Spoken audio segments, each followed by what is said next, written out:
Assalamualaikum warahmatullahi wabarakatuh. Perkenalkan, saya Muhammad Idrus dari kelas C2A untuk NPM di 2019 015 00 132. Di sini Idrus membuat video untuk memenuhi tugas kewarganegaraan untuk menjelaskan materi mengenai identitas nasional.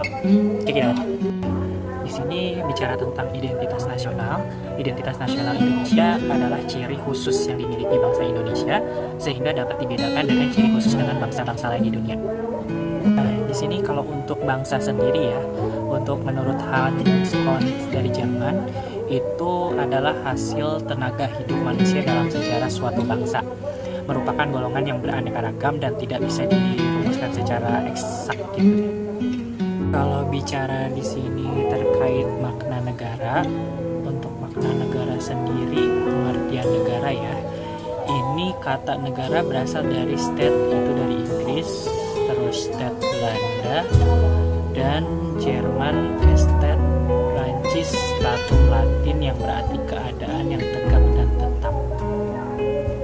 Dan kalau untuk secara luas lagi, negara itu adalah organisasi yang di dalamnya ada rakyat. Terus di sini wilayah yang permanen dan pemerintahan yang berdaulat baik ke dalam maupun keluar.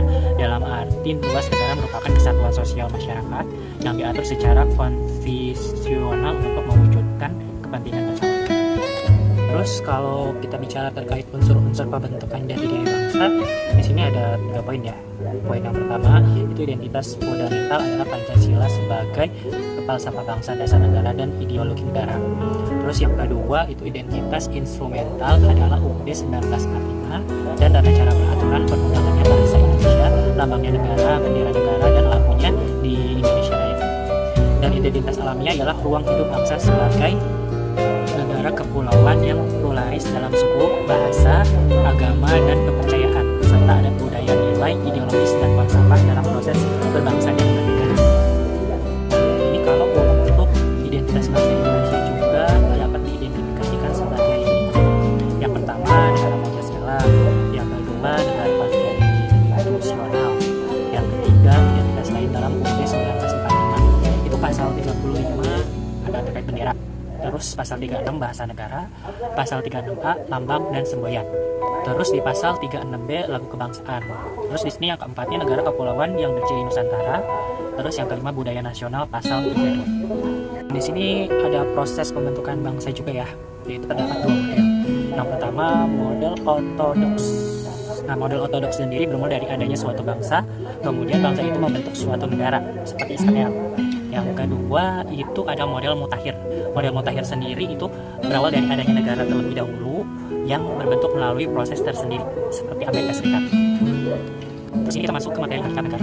Hakikat negara sendiri itu menurut George Jelinek itu adalah organisasi kekuasaan dari sekelompok manusia yang telah berkegiatan di wilayah tertentu. Terus kalau menurut S.R. Joko Sutomo sendiri itu adalah suatu organisasi masyarakat kumpulan manusia yang berada di suatu pemerintahan yang sama. Ini untuk hakikat negara. Hakikat negara sendiri itu ada 2 pengertian. Yang pertama dari George Jelinek itu adalah organisasi kekuasaan dari sekelompok manusia yang telah berkediaman di wilayah tertentu. Terus yang kedua itu ada S.R. Joko Sutomo, yaitu suatu organisasi masyarakat atau kepulauan manusia yang berada di bawah suatu pemerintahan yang sama. Lanjut ke unsur-unsur negara. Dan jadi untuk unsur-unsur negara sendiri itu ada unsur negara konstitutif, itu terdiri dari rakyat, wilayah pemerintahan yang berdaulat. Terus unsur-unsur negara deklaratif itu pengakuan dari negara lain. Nah, ini kalau untuk proses berdirinya negara itu ada penetapan, peleluhuran, ada pemecahan, pemisahan diri, pendudukan, penyerahan, perjuangan. Di sini terus jelasin juga penamaan nilai identitas nasional sebagai karakter bangsa. Yang pertama pada diri sendiri, kedua membangun ketahanan dalam keluarga, ketiga membangun karakter dalam masyarakat, dan terakhir dalam dunia pendidikan UU nomor 20 tahun 2003. Cukup itu saja presentasi